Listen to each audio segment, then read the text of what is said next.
أعوذ بالله من الشيطان الرجيم. بسم الله الرحمن الرحيم. ألف لام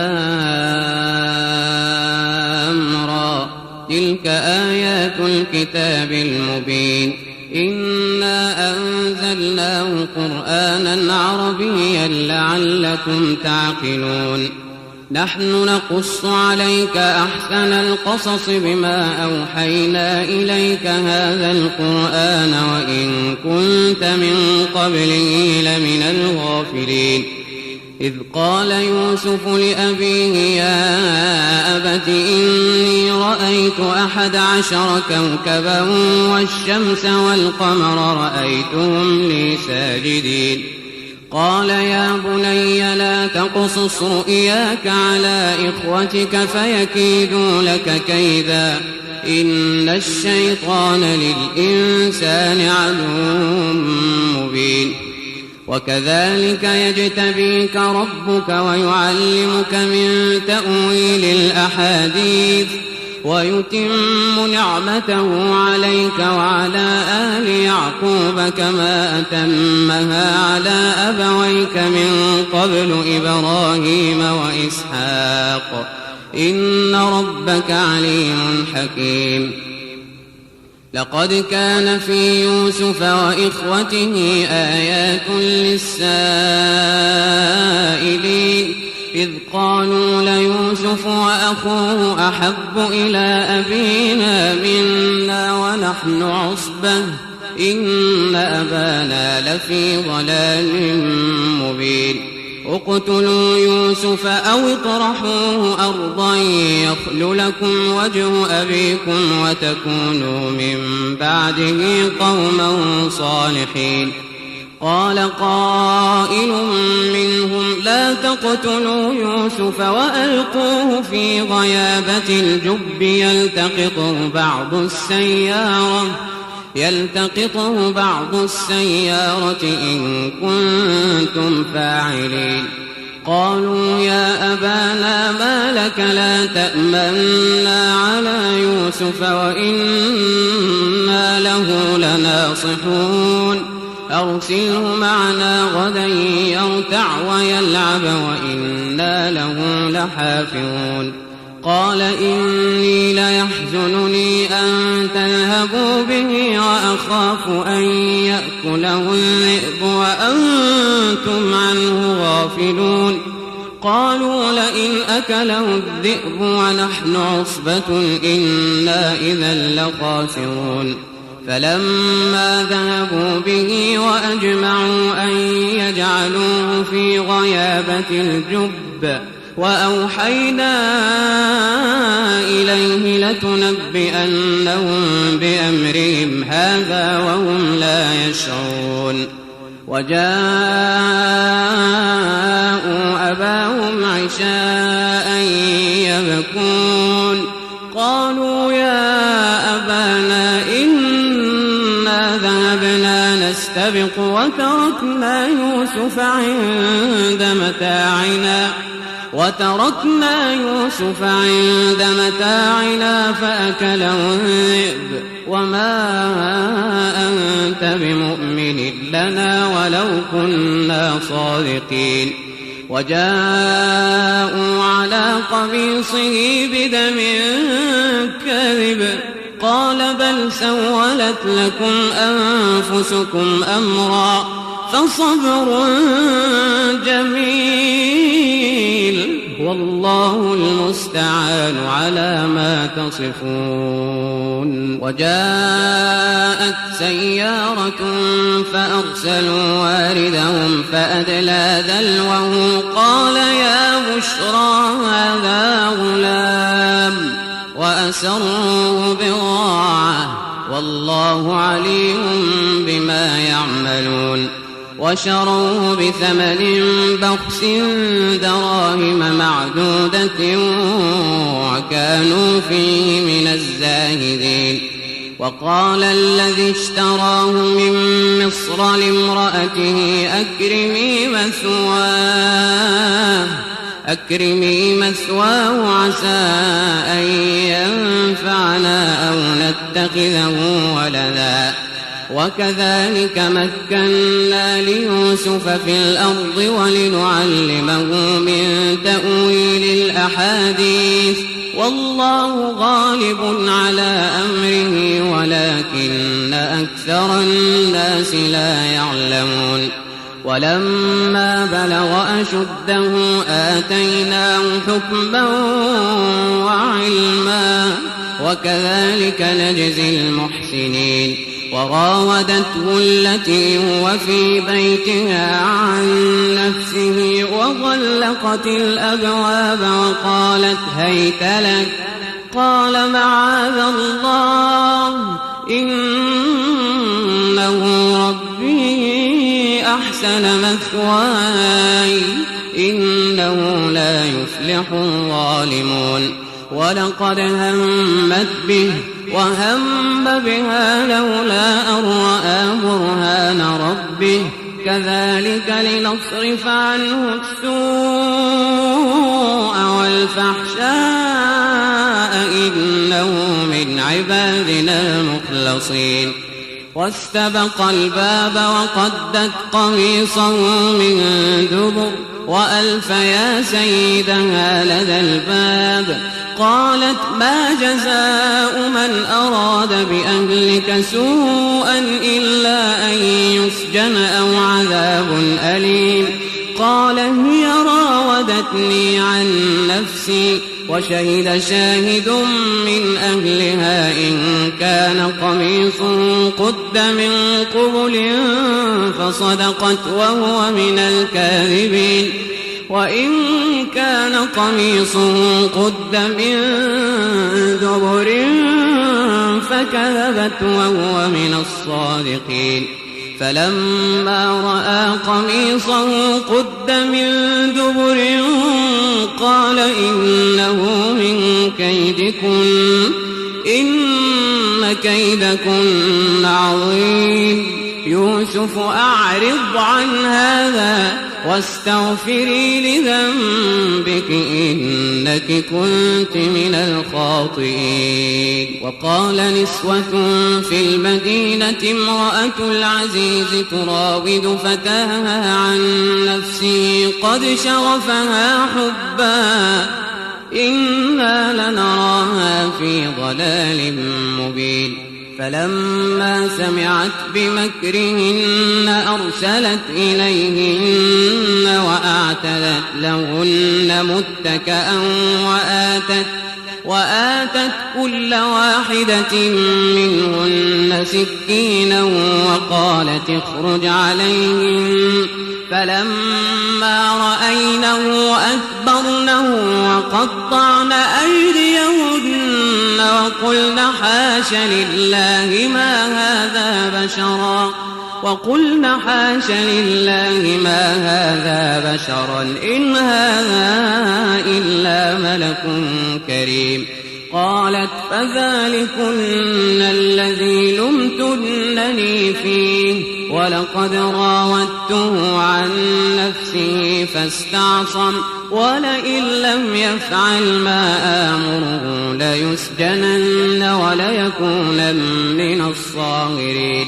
قال رب السجن أحب إلي مما يدعونني إليه وإلا تصرف عني كيدهن أصب إليهن وأكن من الجاهلين فاستجاب له ربه فصرف عنه كيدهن إنه هو السميع العليم ثم بدا لهم من بعد ما رأوا الآيات ليسجننه حتى حين ودخل معه السجن فتيان قال أحدهما إني أراني أعصر خمرا وقال الآخر إني أراني أحمل فوق رأسي خبزا تأكل الطير منه نبئنا بتأويله إنا نراك من المحسنين قال لا يأتيكما طعام ترزقانه إلا نبأتكما بتأويله قبل أن يأتيكما ذلكما مما علمني ربي إني تركت ملة قوم لا يؤمنون بالله وهم بالآخرة هم كافرون واتبعت ملة آبائي إبراهيم وإسحاق ويعقوب ما كان لنا أن نشرك بالله من شيء ذلك من فضل الله علينا وعلى الناس ولكن أكثر الناس لا يشكرون يا صاحبي السجن أأرباب متفرقون خير أم الله الواحد القهار ما تعبدون من دونه إلا أسماء سميتموها أنتم وآباؤكم ما أنزل الله بها من سلطان إن الحكم إلا لله أمر أن لا تعبدوا إلا إياه ذلك الدين القيم ولكن أكثر الناس لا يعلمون يا صاحبي السجن أما أحدكما فيسقي ربه خمرا وأما الآخر فيصلب فتأكل الطير من رأسه قضي الأمر الذي فيه تستفتيان وقال للذي ظن أنه ناج منهما اذكرني عند ربك فأنساه الشيطان ذكر ربه فلبث في السجن 9 سنين وقال الملك إني أرى 7 بقرات سمان يأكلهن 7 عجاف وسبع سنبلات خضر وأخر يابسات يا أيها الملأ أفتوني في رؤياي إن كنتم للرؤيا تعبرون قالوا أضغاث أحلام وما نحن بتأويل الأحلام بعالمين وقال الذي نجا منهما وادكر بعد أمة أنا أنبئكم بتأويله فأرسلون يوسف أيها الصديق أفتنا في 7 بقرات سمان يأكلهن 7 عجاف وسبع سنبلات خضر وأخر يابسات لعلي أرجع إلى الناس لعلهم يعلمون قال تزرعون 7 سنين دأبا فما حصدتم فذروه في سنبله إلا قليلا مما تأكلون ثم يأتي من بعد ذلك 7 شداد يأكلن ما قدمتم لهن إلا قليلا مما تحصنون ثم يأتي من بعد ذلك عام فيه يغاث الناس وفيه يعصرون وقال الملك ائتوني به فلما جاءه الرسول قال ارجع إلى ربك فاسأله ما بال النسوة اللاتي قطعن أيديهن إن ربي بكيدهن عليم قال ما خطبكن إذ راوتن يوسف عن نفسه قلنا حاش لله ما علمنا عليه من سوء قالت امرأة العزيز الآن حصحص الحق أنا راودته عن عن نفسه وإنه لمن الصادقين ذلك ليعلم أني لم أخنه بالغيب وأن الله لا يهدي كيد الخائنين وما أبرئ نفسي إن النفس لأمارة بالسوء إلا ما رحم ربي إن ربي غفور رحيم وقال الملك ائتوني به أستخلصه لنفسي فلما كلمه قال إنك اليوم لدينا مكين أمين قال اجعلني على خزائن الأرض إني حفيظ عليم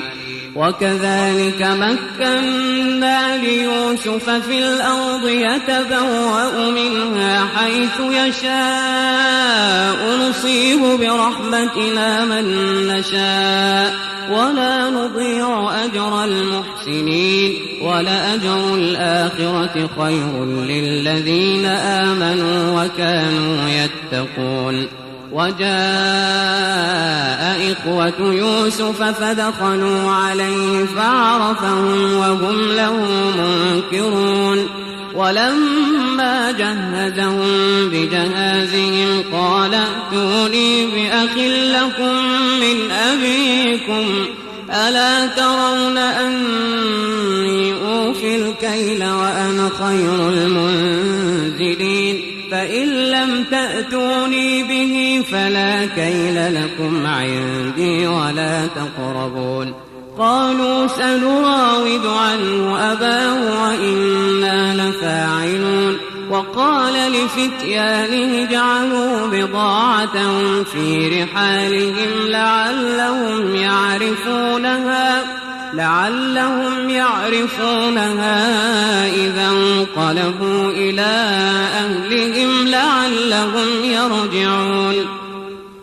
فلما رجعوا إلى أبيهم قالوا يا أبانا منع منا الكيل فأرسل معنا أخانا نكتل وإنا له لحافظون قال هل آمنكم عليه إلا كما أمنتكم على أخيه من قبل فالله خير حافظا وهو أرحم الراحمين ولما فتحوا متاعهم وجدوا بضاعتهم ردت إليهم قالوا يا أبانا ما نبغي هذه بضاعتنا ردت إلينا ونمير أهلنا ونحفظ أخانا ونزداد كيل بعير ذلك كيل يسير قال لن أرسله معكم حتى تؤتون موثقا من الله لتأتونني به إلا أن يحاط بكم فلما آتوه موثقهم قال الله على ما نقول وكيل وقال يا بني لا تدخلوا من باب واحد وادخلوا من أبواب متفرقة وما أغني عنكم من الله من شيء إن الحكم إلا لله عليه توكلت وعليه فليتوكل المتوكلون ولما دخلوا من حيث أمرهم أبوهم ما كان يغني عنهم من الله من شيء إلا حاجة في نفس يعقوب قضاها وإنه لذو علم لما علمناه ولكن أكثر الناس لا يعلمون ولما دخلوا على يوسف آوى إليه أخاه قال إني أنا أخوك فلا تبتئس بما كانوا يعملون فلما جهزهم بجهازهم جعل السقاية في رحل أخيه ثم أذن مؤذن أيتها العير إنكم لسارقون قالوا وأقبلوا عليهم ماذا تفقدون قالوا نفقد صواع الملك ولمن جاء به حمل بعير وأنا به زعيم قالوا تالله لقد علمتم ما جئنا لنفسد في الأرض وما كنا سارقين قالوا فما جزاؤه إن كنتم كاذبين قالوا جزاؤه من وجد في رحله فهو جزاؤه كذلك نجزي الظالمين فبدأ بأوعيتهم قبل وعاء أخيه ثم استخرجها من وعاء أخيه كذلك كدنا ليوسف ما كان ليأخذ أخاه في دين الملك إلا أن يشاء الله نرفع درجات من نشاء وفوق كل ذي علم عليم قالوا إن يسرق فقد سرق أخ له من قبل فأسرها يوسف في نفسه ولم يبدها لهم قال أنتم شر مكانا والله أعلم بما تصفون قالوا يا أيها العزيز إن له أبا شيخا كبيرا فخذ أحدنا مكانه إنا نراك من المحسنين قال معاذ الله أن نأخذ إلا من وجدنا متاعنا عنده إنا إذا لظالمون فلما استيئسوا منه خلصوا نجيا قال كبيرهم ألم تعلموا أن أباكم قد أخذ عليكم موثقا من الله ومن قبل ما فرطتم في يوسف فلن أبرح الأرض حتى يأذن لي أبي أو يحكم الله لي وهو خير الحاكمين ارجعوا إلى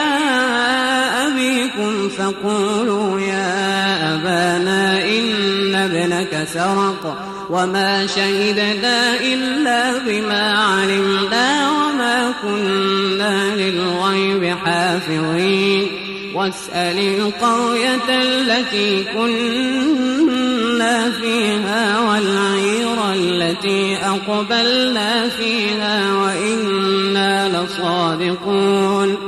قال بل سولت لكم أنفسكم أمرا فصبر جميل عسى الله أن يأتيني بهم جميعا إنه هو العليم الحكيم وتولى عنهم وقال يا أسفا على يوسف وتولى عنهم وقال يا أسفا على يوسف وابيضت عيناه من الحزن فهو كظيم قالوا تالله تفتأ تذكر يوسف حتى تكون حرضا أو تكون من الهالكين قال إنما أشكو بثي وحزني إلى الله وأعلم من الله ما لا تعلمون يا بني يذهبوا فتحسسوا من يوسف وأخيه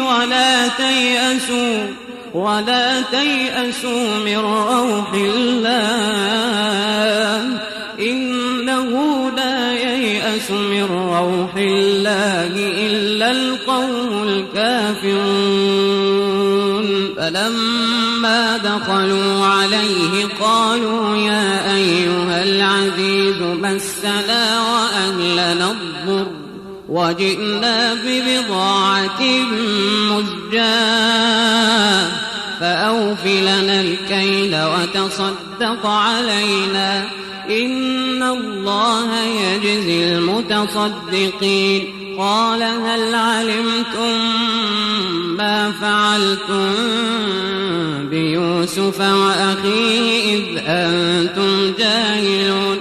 قالوا أئنك لأنت يوسف؟ قال أنا يوسف وهذا أخي قد من الله علينا إنه من يتق ويصبر فإن الله لا يضيع أجر المحسنين. قالوا تالله لقد آثرك الله علينا وإن كنا لخاطئين. قال لا تثريب عليكم اليوم يغفر الله لكم وهو أرحم الراحمين. اذهبوا بقميصي هذا فألقوه على وجه أبي يأت بصيرا وأتوني بأهلكم أجمعين. ولما فصلت العير قال أبوهم إني لأجد ريح يوسف لولا أن تفندون. قالوا تالله إنك لفي ضلالك القديم. فلما أن جاء البشير ألقاه على وجهه فارتد بصيرا قال ألم أقل لكم إني أعلم من الله ما لا تعلمون؟ قالوا يا أبانا استغفر لنا ذنوبنا إنا كنا خاطئين. قال سوف أستغفر لكم ربي إنه هو الغفور الرحيم. فلما دخلوا على يوسف آوى إليه أبويه وقال ادخلوا مصر إن شاء الله آمنين. ورفع أبويه على العرش وخروا له سجدا وقال يا أبت هذا تأويل رؤياي من قبل قد جعلها ربي حقا وقد أحسن بي إذ أخرجني من السجن وجاء بكم من البدو من بعد أن نزغ الشيطان بيني وبين إخوتي إن ربي لطيف لما يشاء إنه هو العليم الحكيم. رب قد آتيتني من الملك وعلمتني من تأويل الأحاديث فاطر السماوات والأرض أنت ولي في الدنيا والآخرة توفني مسلما وألحقني بالصالحين. ذلك من أنباء الغيب نوحيه إليك وما كنت لديهم إذ أجمعوا أمرهم وهم يمكرون. وما أكثر الناس ولو حرصت بمؤمنين وما تسألهم عليه من أجر إن هو إلا ذكر للعالمين. وكأين من آية في السماوات والأرض يمرون عليها وهم عنها معرضون وما يؤمن أكثرهم بالله إلا وهم مشركون أفأمنوا أن تأتيهم غاشية من عذاب الله أو تأتيهم الساعة بغتة وهم لا يشعرون قل هذه سبيلي أدعو إلى الله على بصيرة أنا ومن اتبعني وسبحان الله وما أنا من المشركين وما أرسلنا من قبلك إلا رجالا نوحي إليهم من أهل القرى أفلم يسيروا في الأرض فينظروا كيف كان عاقبة الذين من قبلهم ولدار الآخرة خير للذين اتقوا أفلا تعقلون حتى إذا استيأس الرسل وظنوا أنهم قد كذبوا جاءهم نصرنا فنجي من نشاء ولا يرد بأسنا عن القوم المجرمين لقد كان في قصصهم عبرة لأولي الألباب ما كان حديثا يفترى ولكن تصديق الذي بين يديه وتفصيل كل شيء وهدى ورحمة لقوم يؤمنون